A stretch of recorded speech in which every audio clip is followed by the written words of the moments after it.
912 Sports, Southeast Georgia's #1 source for high school sports.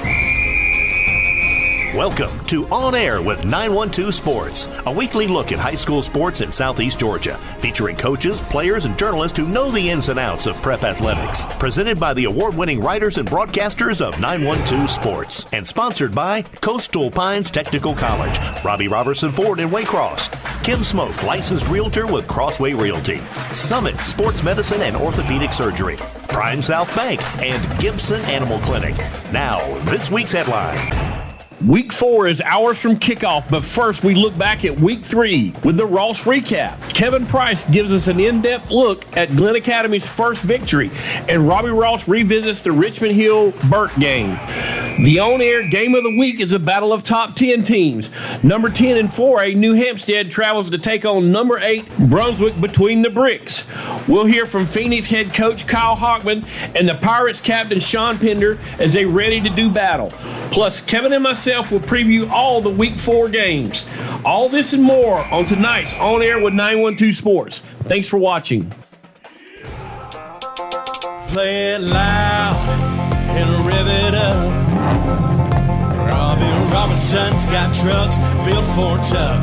Make your way to Robbie Robertson Ford in Waycross, where the deals are bigger than ever. Looking for a stylish midsize car, a spacious SUV, or a truck that performs at work and play? Robbie Robertson wants your vehicle and is paying top dollar. Now is the time to buy. Fords are cheaper in the swamp.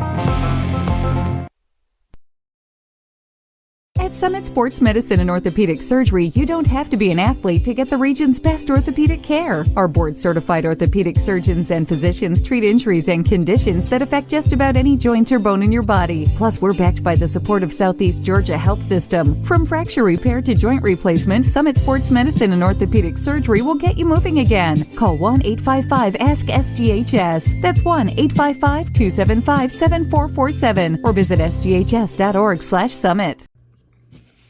Robbie Ross for 912 Sports. This is the Ross Recap as we run down scores from high school football. Last week, Camden defeated Inlet Grove 51-18. It was Jeff Davis over Jenkins 39-7. Jeff Davis was supposed to play Brantley County. Brantley could not play last week due to close COVID quarantine, I should say.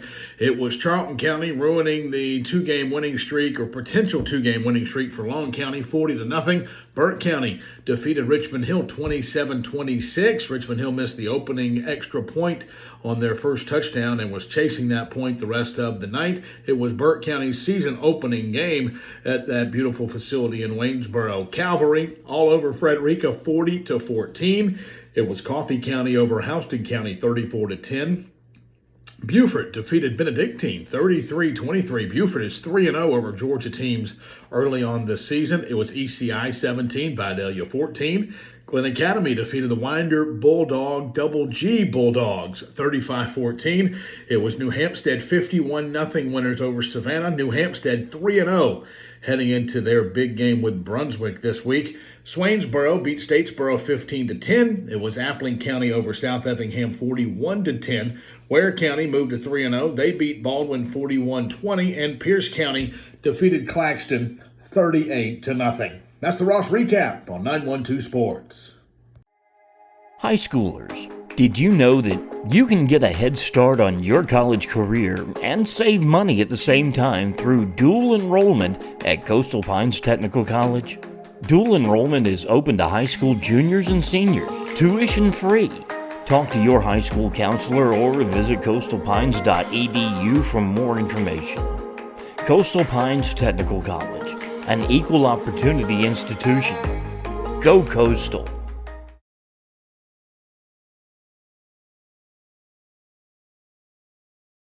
Gibson Animal Clinic is ready to help with your animals. From cats to dogs to horses, we treat them all. Call on us for grooming, bathing, boarding, and more serious things like surgery, dentistry, spay, neuter, immunizations, heartworm prevention, flea control, complete lab testing, radiology, preventive health care.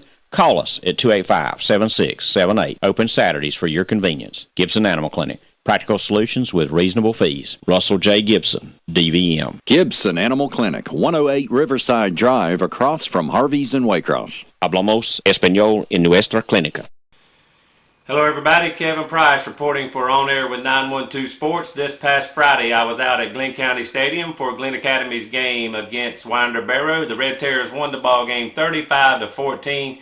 Glenn Academy now 1-1-1 on the season, heading into an off week.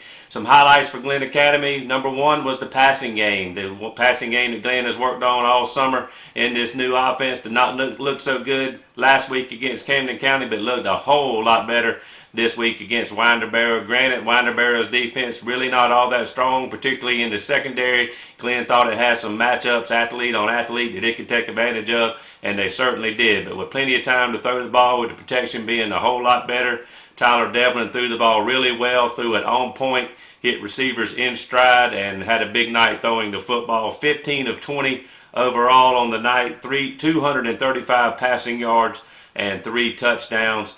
Glenn had limited chances in the second half due to a running clock after leading 35-0 at halftime, scoring on 5 straight possessions there in that first half.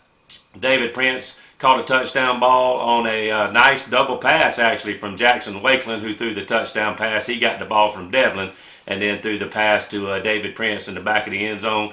DJ Riley also with a touchdown catch from Devlin. Looks like he could be a playmaker in the passing game. Zach Ellis ran the football and caught the football. Caught a nice long pass from Devlin for a touchdown. Then probably the most beautiful throw of the night was a touchdown pass to Greg Peacock, a freshman. He caught it just over the goal line, going to the ground, and looked really good catching that football there. He's going to run it and catch it for the Red Terrors for years to come.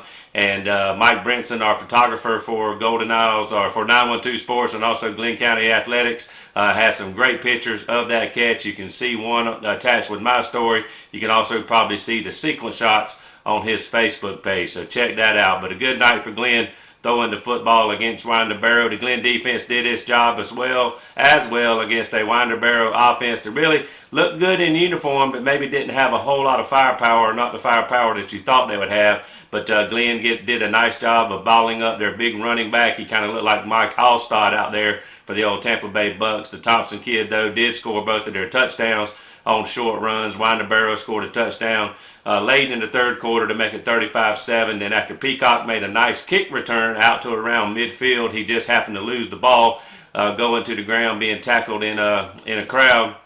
Winder Barrow got on the loose ball and basically took it in from midfield for their second touchdown to make the score 35-14. But a big off week coming up for Glenn Academy. A real good chance with no game this Friday night to get on the practice field, work on themselves on both sides of the football and on special teams, and really see if they can come out and take a giant step forward the next week against Coffee right here in Brunswick at Glenn County Stadium. Coffee, of course, 2-0, one of the top teams in Class 5A with a chance to win that title as well, state title, of course, out of that tough region that also includes Warner Robins, defending state champ, and Ware County, another title contender. And then, of course, Brunswick and Glenn will play 2 weeks from now in the annual city championship game. The Red Terrors will kick off their region schedule with that big one between the bricks at Glenn County Stadium. So a big week of practice and 2 big games coming up for Glenn Academy back-to-back as they get ready to head into the stretch here in September. So that's how it went at Glenn County Stadium for the Red Terrors. A good night in Terrortown. For On Air with 912 Sports, I'm Kevin Price reporting. At Summit Sports Medicine and Orthopedic Surgery, you don't have to be an athlete to get the region's best orthopedic care. Our board-certified orthopedic surgeons and physicians treat injuries and conditions that affect just about any joint or bone in your body. Plus, we're backed by the support of Southeast Georgia Health System. From fracture repair to joint replacement, Summit Sports Medicine and Orthopedic Surgery will get you moving again. Call 1-855-ASK-SGHS. That's 1-855-275-7447 or visit sghs.org/summit. Ross for 912 Sports. The Richmond Hill Wildcats fell just short of winning on the road at Burke County this past Friday night. Missed extra point on the first touchdown of the night for Richmond Hill was the difference. They kept chasing that point the rest of the evening, missing 2 different 2-point conversion opportunities. But Richmond Hill played exceptionally well at a beautiful brand new facility, or a 2-year-old facility up in Burke County. Season opener for all intents and purposes for both ball clubs. Burke County, it was their first game of the year. Richmond Hill, of course, their first game of the year at full staff without COVID restrictions. as they only had 53 out of 107 players available for the Burke County game. Looking at the scoring for Richmond Hill, it was Ty Goldrick to Hayden McCullough, an 18-yard touchdown pass with 1:20 to go in the first quarter, and then that missed extra point that loomed large, and it was Burke County leading 7-6. Burke County then, the second quarter went by with hardly any scoring until 1:56 to go in the second quarter. Burke scored on a 60-yard touchdown run. The last name of the kid was named Burke, played for Burke County. Ironically, 60-yard touchdown run, go up 14-6. And then just as they did against Buford 2 weeks ago, Richmond Hill had a kickoff return for a touchdown. Rayvon Grant went 70 yards to make it 14-13. A missed two-point conversion there that would have given them the lead at 15-14. So 14-13 where we set at halftime. The only score in the third quarter was a Zion Galliard 3-yard touchdown run for Richmond Hill, giving them their first lead of the game at 20-14. Another two-point conversion, an extra point was made there to make it 20-14. And then 10-14 to go in the fourth quarter. Burke County struck on a 35-yard touchdown run by the quarterback, Marshall Flowers, right up the gut, go up 21-20. And then Richmond Hill on the next second play from scrimmage after that touchdown, 9:53 to go in the ball game. A 73-yard touchdown pass, Ty Goldrick to Nick Bliss to go up 26-21. Another missed two-point conversion there that really hurt the Wildcats. And then with 6:14 to go in the game, Burke County finished the scoring with a 6-yard run by Williams, or a 9-yard run by Williams to go up 27-26, and that was the final score. Richmond Hill had an opportunity on a 3rd down and 2 around the 35-yard line of Burke County to pick up a first down. They did pick up the first down, but then a backside holding call away from the play thrown by the White Hat negated that. Brought it back to 3rd down and 11. 2 non-playing calls, a delay of game, and then an illegal substitution, and then a offsides call against Burke County. Moved it from 3rd to 11 back to 3rd and 1 from the 35. Richmond Hill had 2 opportunities to pick up the first down. Could not do it on a Wildcat run on 3rd and 4th down. Ball went over to Burke County, and that was the ball game. Richmond Hill is off again this week. We're trying to find a game, but Coach Matt Lazat, as he says in our podcast this week that you can listen to, wasn't really looking for a game unless it was a home game, and of course everybody wants a home game. And then there is a lack of officiating crews in the state of Georgia as well. They would have had to play on a Thursday or a Friday. That interferes with the JV game, and of course doesn't want to play on Saturday. So Richmond Hill's next game, September 17th at Northside Warner Robins, and a big one for the Richmond Hill Wildcats. I'm Robbie Ross for 912 Sports. Welcome, sports fans, and thanks for watching On Air with 912 Sports. I'm Sean Smoke, publisher of 912 Sports, joined now by the New Hampstead Phoenix head coach, Kyle Hockman. Coach, how you doing today, buddy? I'm doing great. Thanks for having me. Hey, man, appreciate you joining us here on Air with 912 Sports. Coach, we selected the New Hampstead at Brunswick High as our game of the week here this week, so we want to talk a little bit about that here a little bit later on in the interview. But let's kind of go back, Coach, and talk about this game. A lot of schedules have this game as a Thursday night game to be played at your place, but there were some things that were set into motion when those schedules were made. But talk a little bit about how we came from that to playing at Brunswick here on Friday night. Yeah, originally – 2.5 years ago when we made the 2-year schedule, we were playing Brunswick at our place last year and down there this year. Then with the COVID and things in our county, and they canceled anything out of the county for last year, so we could only play in county. Then as we were trying to get those games back on our schedule for this year, the county so we could play somebody outside, but they had to come to us. I got you. And then that changed again. And with Sean and everybody down there, I thought that was really unfair. He was willing to do it because he needed games. But then I said, well, if they change it and let us go, then, we canceled on you last year. So we want to honor our original commitment, which was to come down there this year. So as soon as they let us, which was just maybe a month ago, we kind of made that change. So I think it was only fair for us to do that. Right. Well, it should be a great atmosphere down there Friday night in Brunswick, playing between the bricks. It's a great stadium, so it should be a good contest. Coach, you guys are having a great year. Right now, you're 3-0 on the young season. You've beaten Windsor Forest, Johnston, and Savannah, all Savannah schools around there. But you guys have been putting up a ton of points. I mean, I think you're somewhere like 143 total points, only giving up 18 on, on the defensive side of the ball. So talk a little bit about what's been working for the New Hampstead Phoenix this year. Well, to be honest, we've played decently, but the other teams I think have struggled a little bit in some of the contact tracing. We've been fortunate to where they've had a few players out, and we've had a few players out too, but our depth has been decent enough where we could overcome a couple guys. So I'd like to, the scores look like we're pretty good, but we'll see how that goes. This week we'll be tested for darn sure, but we're definitely excited. The kids are confident, but when you don't play those teams that are really, really strong, you don't get exposed. So it's kind of hard to tell what our weaknesses are right now, and we can see it some in our evaluation as coaches, but it's really hard to know all your weaknesses when you haven't been tested. That's why it's so great to play teams along the caliber of Brunswick, and we're excited for this opportunity and challenge. Right, and it'd definitely be your guys' toughest challenge to date for sure. Playing a ranked team. I think Brunswick currently ranked 8 in 6A. You guys moved into the rankings this week, coming in at 10 there in 4A. So, is something like that, Coach? Is that something you kind of you play up with you guys, or you caution you guys about, or where do you sit with the rankings right now?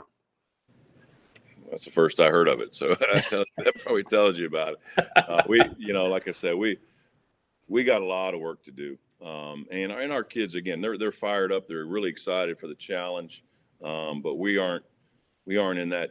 We're not even close to thinking about rankings right now. We just got to get focused on getting better today, and it's not just a cliche, or it is a cliche, but it's not, because we haven't even looked at it. None of the kids usually. When stuff like that happens, kids are telling, "Hey, coach, did you see?" Right. They haven't even said anything to me. I hadn't looked at it. I don't deal much with the media. I don't read. I don't follow a lot of things. I just kind of get tunnel vision on what we're doing. And so now we have pumped up Brunswick, and it's not because of rankings. It's because on tape you can see they're dang good, and they knock the heck out of people and are very physical. And it's going to be a big challenge for us. And a 6A versus 4A situation, obviously they're going to have, I don't know what their sideline looks like. They got 180 kids on there, but we have, we'll bring most. We won't bring all our kids, but we'll bring a good, healthy travel squad, and we're building numbers here. So again, you can see it on tape. Whatever the media says is great, but you can see on tape, and I'm sure they're looking at us and saying, "How are these guys ranked 10th? Man, they messing up and screwing that up." But the other team tosses the ball up in the air and we score. It kind of again, the tape doesn't lie. Right. Well, Coach, you guys have been putting up a lot of offensive numbers. You're being led right now by a junior quarterback, Paulie Seeley. But talk a little bit about some of those guys on the offensive side of the ball that's making it happen for the Phoenix this year. Yeah, obviously it all starts up front. Cameron Bing, our center, we moved him. He's been playing tackle. We moved him to the center. We had, some of the COVID contact tracing. We thought we were going to start a sophomore, and he was out for 2 weeks, and so we moved Cam in, and he did such a great job at center. We left him there, and so he's leading us, and he's making all the calls, and a really smart guy, and a big leader for us, doing really well. And obviously it starts up front, so we'll see. And he's going to be challenged this week, obviously with the big nose guard coming down there, but so the protections and the run schemes, he's doing a great job, and several other guys with him.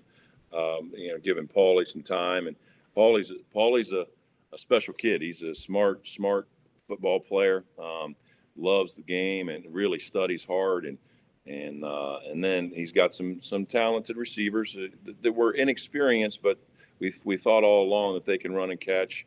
But Caden Sonneman, our tight end, big tall lanky kid, big range, Toriano Bias, the slot that can run and catch. Both got great hands. And then Jamel Coast, the running back, it gives us the hammer inside that we can get him the ball and run it up inside if we need to. But again, we haven't been not, and I don't say this in regard to downplaying our opponents, but they haven't been really challenged, and we're again really excited to be challenged for sure offensively and see how we can stack up against a really, really good physical, fast team in Brunswick. Right. Well, your defense is definitely going to be challenged this Friday night because, like you said, Brunswick does have a lot. They got a big, strong power running game. They can throw the ball around a little bit. But talk a little bit about some of the players that are going to help you on that defensive side of the ball. Yeah, you're right. It's going to be a big challenge. We know they're big and physical, and then they do a great job in their screen game and getting the ball into a lot of guys. I mean, they got probably, I don't know what the exact numbers are, but 10 guys that could score on you in a heartbeat. And so we got our big challenges ahead of us. But, again, it starts up front, first of all, with our quarterback of the defense, and he's played middle linebacker, Rodney Wade, really 3.5-year starter. He started some as a freshman, and he's a senior right now. So he's the captain and runs the show. Does a great job getting us in and out of calls and adjustments. All the different adjustments that you got to make on defense these days with the offense is moving everybody around and doing all kind of stuff. So he's our unquestioned leader and our tackling leader so far in the season. Our cornerback Tyler Cooper is probably our other captain on defense that does a great job, and we put him in a lot of man situations and ask him to hold up out there on the island, and a lot of deep balls get tossed his way, and he's stepped up really well so far for us. Christian Johnson is a new senior for us that was set out last year on a move from Savannah Christian, and he's really holding the point really well up front. And Zias Brinson, defensive end, he was out last week with the contact tracing, but he's been healthy and he's fine. So those are our big horses that got to hold up and play really well. And the thing that we haven't played, barely into the second half. So it's going to be to play a 4-quarter game. It's going to take a lot. We're going to have to play a lot of guys, try to keep guys fresh and from getting worn down by the big boys up front for the Pirates. So it's going to be, like I said, it's going to be a big challenge. Yeah. Well, Coach, should be a great atmosphere there between the Bricks Friday night in Brunswick. You guys get down there safe. Good luck on Friday night, and hopefully we'll catch up with you down the road this season. But congratulations on being 3-0 at this point, and hopefully we'll talk to you soon. Well, thank you so much for all you do for this area, and we really, really appreciate being here and looking forward to it. All right, appreciate it. That's Coach Kyle Hockman, head coach of the New Hampstead Phoenix, as they take on the Brunswick High Pirates this Friday night between the Bricks in Brunswick. Stay right here. We'll be right back with more on 912 Sports. All right, welcome back to On Air with 912 Sports. Kevin Price, along with Brunswick High head football coach Sean Pender. The Pirates getting set for our game of the week here at 912 Sports against New Hampstead this Friday night, tomorrow night, of course, out at Glenn County Stadium in Brunswick, 7:30 p.m. kickoff. Coach, how you doing this week? Doing good. We've been having a good week of practice so far, so hopefully we can keep it rolling. Well, good, Coach. Well, let's talk about this game. There may be some confusion as to why you guys are at home and not on the road. Some schedules probably haven't been changed yet. It still shows Brunswick High, New Hampstead. We did talk about this issue on our podcast as we talked about the McIntosh game that you won and went ahead and previewed this game. That was 2 weeks ago. Of course, y'all had the off week last week, so I would encourage people to go back to the podcast and listen to myself with Coach Pender as we talked about the McIntosh game that the Pirates won, and then also looked ahead to this game. But, Coach, I know the answer, but go ahead and tell us how this game got switched from Chatham County to Glenn County and playing between the Bricks instead of up there in Pooler. Well, the original way, Kevin, was it was supposed to be here in Brunswick to begin with. Before, when we did the contracts, New Hampstead was going to come to us, and then we were going to go to New Hampstead. Well, then all the stuff happened with the COVID situations, and then Savannah public schools shut down where they weren't playing anybody but Savannah schools and all that stuff. So we had to rework the schedule. And then when they opened back up to play, we had a verbal agreement that said if Chatham County was going to be released to play outside of Chatham County, that New Hampstead would be coming to us. But since then, they could only play in Chatham County. When we did the contract, it had us to have to come up to Chatham County in order to play. And that was on a Thursday night. None of us really wanted to play on a Thursday night. We wanted to be on a Friday. And as soon as Chatham County released where team public schools in Chatham County can go outside of the county, we went ahead and made the switch back over to what we had the verbal agreement with, was for New Hampshire to come between the breaks down in Glen. I got you, Coach. And, of course, you're coming off the off week last week.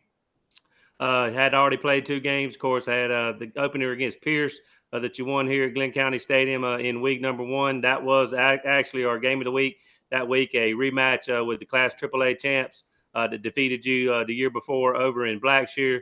You turned the tide on them this year. Then 2 weeks ago, you go up to Darien, short road trip for you, and beat a McIntosh County Academy team from Class A 42-0, but they did tie Glen Academy the week before 14-14. You guys got off the bus and took care of business in that game. So, Coach, I mean, just kind of in general, where are you at right now as a football team? Do you feel pretty good about where y'all are basically sort of a month into the season?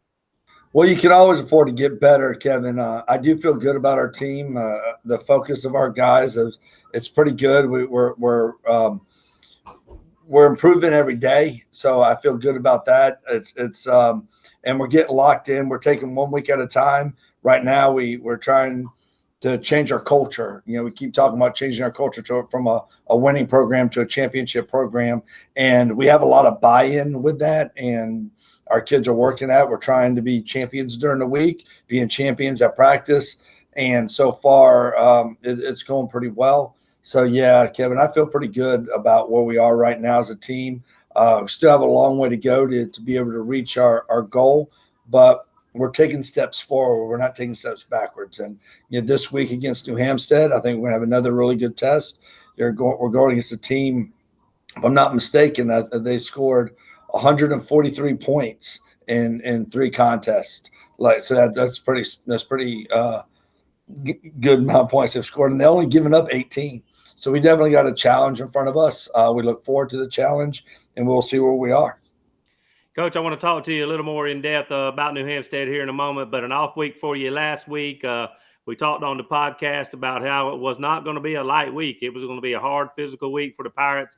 I think you did get the guys off on Friday, and the coaches maybe went and scouted out some teams that are coming up later on your schedule. But then, of course, you had the nice Labor Day weekend and already probably had the game plan in place. So maybe you gave the coaches a little more time off over the weekend. I don't know. But talk about practice last week. Was it hard, fast, physical? I mean, did you guys get after it pretty good? Yeah, we did a lot of ones versus ones in practice last week, especially early in the week. We got after each other pretty physical. And then as the week went on, we lightened up a little bit. And then on Friday, we did give the kids off, let them enjoy a Friday off. And then the coaching staff did disperse. Some of them went up to New Hampstead or up to Savannah to watch New Hampstead and Savannah play. And then some of us went over to watch Glen Academy play. They had a home game, so some of us watched them as well, and just wanted to kind of see where we are, gauge ourselves, gauge our opponents, where they're at, but also just enjoy some high school football. So we did that, had a good time, and over the weekend we didn't have to work as much as we started getting game plan together a week early. There wasn't much adjustments that we had to make throughout the weekend, so it wasn't a strenuous weekend of practice. So we enjoyed Labor Day weekend. Monday morning we got after it. We worked. We came to work, and the kids came and had a really good practice. And we're fired up about the week. We hope everything continues to go the way it's been going, and hopefully we won't have any injuries or any COVID issues or anything like that. Right now we're as healthy as we've been. Hopefully we'll stay that way. Gotcha, Coach. And of course, New Hampstead is a team that's been on your schedule I guess, pretty much since your first year here. And of course, I know you didn't get to play last year, and that game would have been up there. Of course, that was COVID related, and you found a couple of other games to replace some of the games you lost, including that one. But New Hampstead is on your schedule this year. It will be Friday night in Brunswick. We watched a little bit of film when I was in your office last, and they've got a new quarterback this year. I believe you told me he transferred down from Michigan.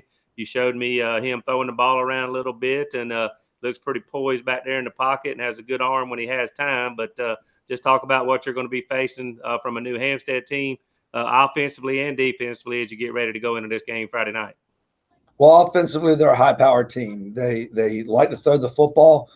They have some weapons to give it to. Their tight end is pretty dangerous. He'll line up in the slot and line up at tight end also. He's every bit of 6'6". He's a big kid. He moves well. He's good at going up and getting those rebounds. So he definitely is a matchup problem. Their quarterback, he has some good wheels on him. He can run, but he's very poised, and he throws a very good ball. He throws a catchable ball where he tends to throw his receivers open. He does a really good job at that. So they're a good football team. They got good length on the outside with the receivers. They got a big offensive line. They have a power running back. They have a speed back. So they got the tools to be very, very good football team. Defensively, we're going to see a 4-3 concept, which is different than what we've seen so far this year. Most of the teams we've seen this year have been a 3-4 or a 3-3 stack. So this will be the first time we've seen an even front all year. So we've been practicing with that quite a bit, just trying to get used to seeing an even man front. They do a lot of stunts and blitz variations, so we had to work real hard on our pass protection and just making sure we don't chase them. We do a lot of zone run schemes. We just got to make sure we stay on our tracks, don't chase them, and get us out of lane where they can make holes. And it's the same thing in pass protection. If you let it sort it out, they'll come to you. So, we got to get a good vertical set, let them go through their stunts and stuff that they're going to do, let it sort out, make sure we're making the right protection calls, and just got to execute. We execute our game plan. We feel we're going to be in really good shape. I think we match up well. This is a good football team, but we do match up well. I like our speed. I like the way our strength. Compared to what we're about to see, but this is a big physical team. It's going to be a test. They're well coached. They do a lot of things right. Their defensive line, they fire off the ball. They stay low. They get after it. I think that's the strength of New Hampstead's team. But our offensive line and our run game has been our strength of our offense. So it's going to be strength for strength, and I think it's going to be a fun matchup. Hey, Coach, they are 3-0, like you said, against teams from around that Savannah area.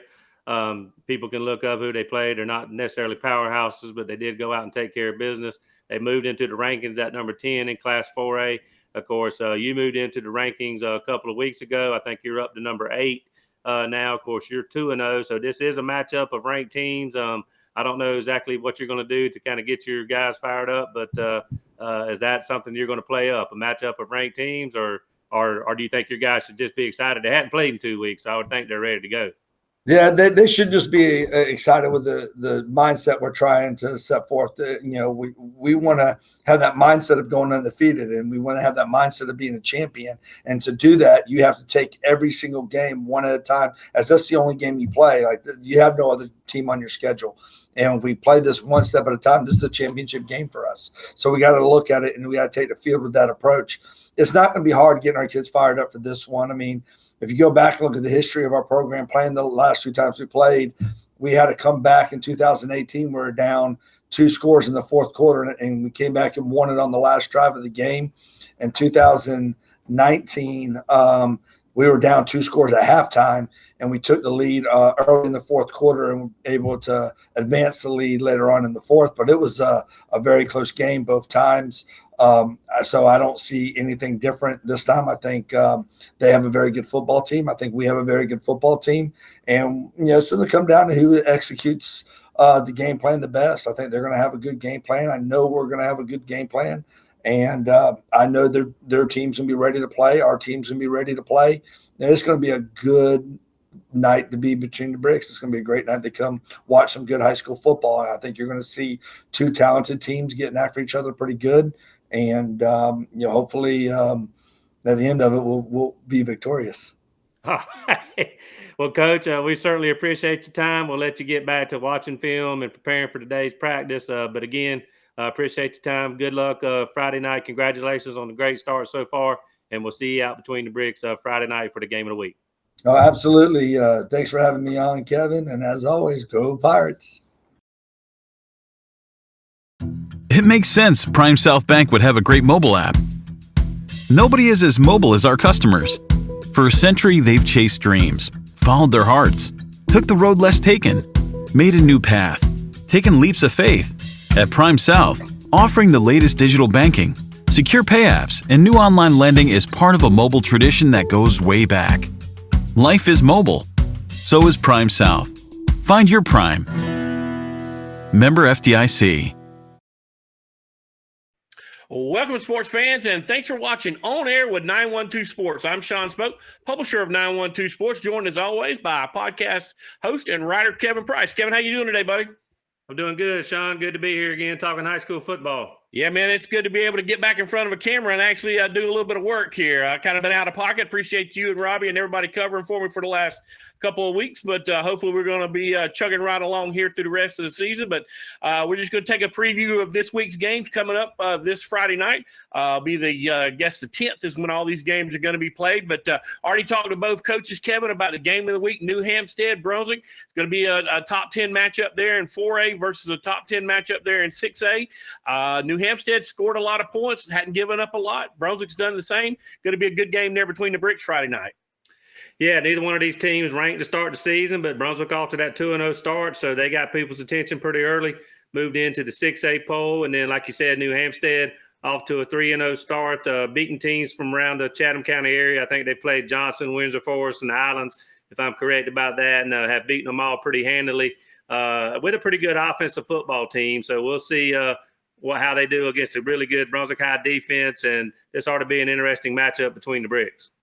Yeah, it's gonna be a good one there for a game of the week. And like I said, we already talked to both of those coaches, but got a couple other good games this week. First one that comes to mind, Kevin, is Applin at Tift. Here's little old 3A Applin County going to go all the way over to Tifton and take on big 7A Tift County. Both of these teams, I believe, are undefeated going into this contest. It's going to be a great defensive matchup, Kevin. And one of the things that we talked about off air before we came on, we got two future Georgia Bulldog defensive ends that are going to be performing in this game. You got Darius Smith and you got Tyree West out of Tift, out of Tifton there. So going to be a really good defensive matchup all night there in Tifton. Yeah, that's a nice little subplot to the game for all the Georgia fans from Baxley and also Tifton. Tyree West, he's like 6'4", 280 defensive end, and he is a 4-star. And then, of course, we know Darius Smith there with Appling in Baxley. I think he's about 6'5", 6'6", 225 pounds. So a little bit different body type, but he's a 4-star too, I believe. So both of these guys being commits to Georgia already. So for the Bulldog fans, they'll be on display. But and it's kind of fitting, Sean, that both of those guys are maybe a subplot to this game because it looks like both of these teams have good defenses. Appling beat South Effingham last week 41-10. They've also beaten Monroe 42-6. And took care of Clinch County 33-6. So they've outscored opponents 116-22. Tift County has beaten teams basically by similar scores. Beat Westover 41-0. Beat the Dutchtown in a lower scoring game 23-7. And Banneker in a lower scoring game as well 29-15. But they've also only given up 22 points while scoring 93. So you would think that it might be a race to 20 here. If some team can get 20 on the scoreboard, they might win it. Probably a low-scoring defensive battle. But safe to say, I think for sure the best team that Tift County's played, even though it's a AAA school in Appling, we know they're loaded. And no disrespect to Clinch, they're struggling a little bit right now. So this may very well be the best team that Appling has played as well. Certainly, of course, stepping up several notches in classification as well. Yeah, both of these teams, whoever leaves this stadium with a win, Kevin's going to know a lot more about their football team after Friday night because, like I said, Appleton goes over there, finds a way to beat 7A Tifton. It's going to open up some eyes there in AAA for sure. But another big contest right here in our backyard. We've got Brantley going over to Bacon. I think Alma's, having a big presentation thing this weekend. I believe they've got their new Jumbotron. They're supposed to produce it or show it to the public this Friday night. So that should be a big honor for those guys to let everybody see the the investment they're making there in Alma. But both of these teams, Kevin, struggling on the season, coming into the contest 0-2. So somebody's going to go home with a W, in the win column there. So that's going to be interesting to see. Brantley's played a lot better than than the record shows. I mean, they played Charlton, really, really tough, had a chance to, was in that game the whole time. Bacon, I thought, would be in a different position right now. Bacon taking on Berrien County, I thought maybe they had an opportunity to get a win there. Taking on Long County, I thought they had an opportunity to get a win there, but they're sitting there at 0-2. So it's going to be a struggle there Friday night to see who can actually come out, with a victory. Yeah, like you said, somebody's going home with a victory unless the wrong officials are calling this game and end it in a tie. That should not happen. So just want to throw that in there that somebody does have to win this game according to GHSA rules. So hopefully the coaches and the officials realize they can't end in a tie after regulation. They do have to play it out in overtime. So somebody should get the win. Like you say, Sean, Brantley with a nice game in game one. I know it was a loss, 27-19. I think it was to Charlton. Of course, interesting game. Started on Friday, finished on Saturday. We talked to Coach Murray about that last week when he was in our game of the week against Long County. But Charlton sitting there 2-0. I guess Brantley laid an egg against Southeast Bullock. Southeast Bullock got blanked on the scoreboard. I was a little bit surprised by that score. I think it was 27-0, 24-0, something like that. So I was a little bit surprised that got away from Brantley. Like you said, Bacon might be off to a more disappointing start than Brantley. We thought they'd be a little bit better than this as well. And, of course, they've lost to Berrien and Long. Of course, Long with that exciting start, one of their first wins in several seasons, went winless last year. So, obviously, both teams desperate for a win, starving for a win, need to kind of get the old mode back on their side. So I'm sure both of these teams like who they see on the schedule. We'll just see who can come away with a victory on Friday night. Yeah, and I think we go back to that Brantley Southeast Bullock game. I think Brantley was down a lot of players. I know that next week they actually canceled a game against Jeff Davis because they didn't have enough bodies with so much, contact tracing and people out. So I think they kind of went up there to Southeast Bullock with one arm behind their back. So hopefully they'll be at full strength when they go to Alma on Friday night and see if they can get a victory there. But we'll move right along, Kevin. Going to be a big 7A matchup here. Camden County back to 3-0 this year under Jeff Herron. Going to take a really, really tough road trip, going to travel all the way up and take on a very, very good Marietta team who's put a lot of points on the board. I think Marietta's ranked 8 or 9, maybe 10 in 7A. Camden's still on the outside of the top 10 looking in, but still had some impressive wins. But this will be by far their biggest test to date, Kevin, for Camden County. Yeah, no question. This is a game I'm looking forward to. Certainly a measuring stick game for Camden to see where they are. They're about to run into some really tough competition, including a non-region game coming up against Warner Robins, the defending state champion in Class 5A. And, of course, they'll go into that rugged Region 1 schedule there in 7A, eventually battling Colquitt, Lowndes, and Tiff. And so Camden's about to step up into some big boy football for sure. Really haven't had a matchup that's really challenged them yet. Beat Columbia team 31-0 in game one.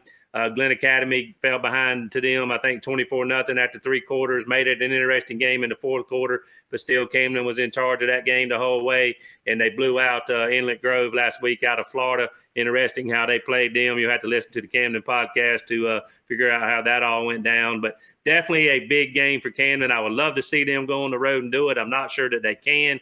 I'm not sure that Camden's really ready to play with a team like Marietta yet. That's not to say that here in a couple of weeks, they're not going to find a way to beat a Lowndes or a Colquitt or certainly a Tiff there in region play. But right now, we'll get a good gauge of where Camden's at. But this Marietta team loaded on offense, really good quarterback. Tyler Hughes, I think is his name, threw for over 300 yards last week against McEachern.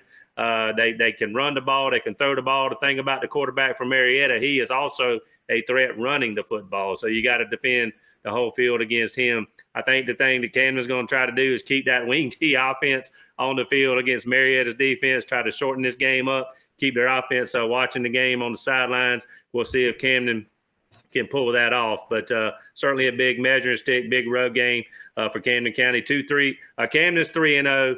Marietta's 2-0, ranked 9 in the state. Marietta, though, has beaten Colquitt County over in the hog pen with a come-from-behind victory, 28-25. And they also basically handled McEachern last week, 42-21, to go to 2-0. Yeah, they've had some stiff competition and have answered the bell with both of those games. And, this is one of those games that Jeff Herron would love to get 3.5 yards on every offensive play he could, Kevin, because 3.5 and 3.5 and 3.5 puts you at 10.5, puts you, first down. Then you get to do the same thing on the next drive. And that's exactly what they would love to do to keep that offense on the sidelines there for Marietta. So, the Camden defense is going to be tested this weekend for sure. So we'll see how that comes out for them. I'd feel a little bit better about this game, Kevin, if it was going to be played at Chris Gilman Stadium, but that long 4-hour road trip up to Marietta might be just a little bit much for the Camden County Wildcats. But hey, we'll see what they can do against some really good competition. That brings us to our game of the week in the magazine, which was Charlton County at MCA. These are two single A powerhouses, Kevin. Both of them in different regions, which is kind of weird because one MCA plays in that Savannah region, Charlton plays in the region with Clinch and all those other, Irwin, all those other tough guys. But this is going to be a very good matchup of early season one, single A schools. And really, I don't know which way this game's going to go. I think both of these teams have got an equal opportunity to win this game. Yeah, so McIntosh, I guess, has had 2 weeks to prepare for it. That might favor them a little bit. They haven't played since that 42-0 loss to Brunswick. And then, of course, they did tie 6A Glen Academy 14-14 in week 1. Charlton, though, off to a good start with a lot of momentum. Of course, beat Long pretty good last week.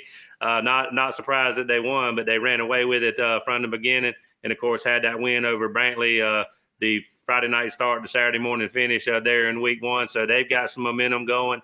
And, they've already had an off week to kind of better themselves going into that Long County game. So both of these teams really identical in terms of having played 2 games and having an off week to work with. But, I think the name of the game for Charlton kind of sounds like speed. The name of the game for McIntosh is really a lot of good athletes, and they're physical.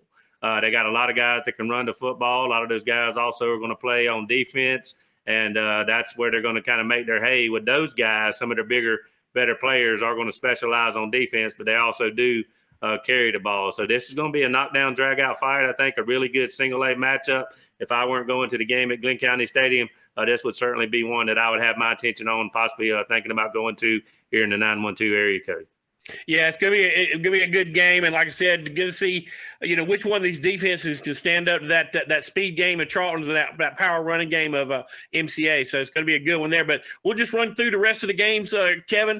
We've got a couple of matchups here. We got Clinch going to be taking the road trip to Pelham. Salem's going to come down and take on Coffee. We got Lakeside Evans going to be playing at Effingham. Tiff Area is going to come over to St. Simon's Island to take on Frederica. Tatnall's going to step down and play Jeff Davis, 3A school, stepping down to play a 2A school. Butler's going to be going over to Long County. Then that moves us on down to Wayne and South Effingham. And I'm not sure if Wayne's back playing. I understand that. I believe that they are going to try to play this weekend, but I'm not real sure. I know they've had some COVID issues, so I'm not sure if that game is still scheduled. I haven't had anybody confirm, that for me yet. Statesboro is going to go up to Houston County. That's a big ask for the Statesboro Blue Devils there. Swainsboro is going to be taking on Washington County. Toombs is going to make the ride over to Nashville and Berrien County, and then Vidalia is going to be taking on Blakely County. So get out and see a high school football game this Friday night, the 10th. Going to be a lot of great games in the area. Several games have been canceled. Several games have gotten moved due to COVID. So if we didn't announce a game here, double check and make sure that game is still on, because there are some things that are moving some schedules around. But appreciate everybody watching this year on 912 or on air with 912 Sports, and we'll be right back here next week with all the scores and all the previews. Thanks a lot for watching. This has been On Air with 912 Sports. Thank you for joining us. We'll be back next week with more coverage of Southeast Georgia high school sports. On Air with 912 Sports has been brought to you by Summit Sports Medicine and Orthopedic Surgery, Prime South Bank, Gibson Animal Clinic, Coastal Pines Technical College, Robbie Robertson Ford in Waycross, and Kim Smoke, licensed realtor with Crossway Realty. This has been a presentation of 912 Sports, Southeast Georgia's #1 source for high school sports.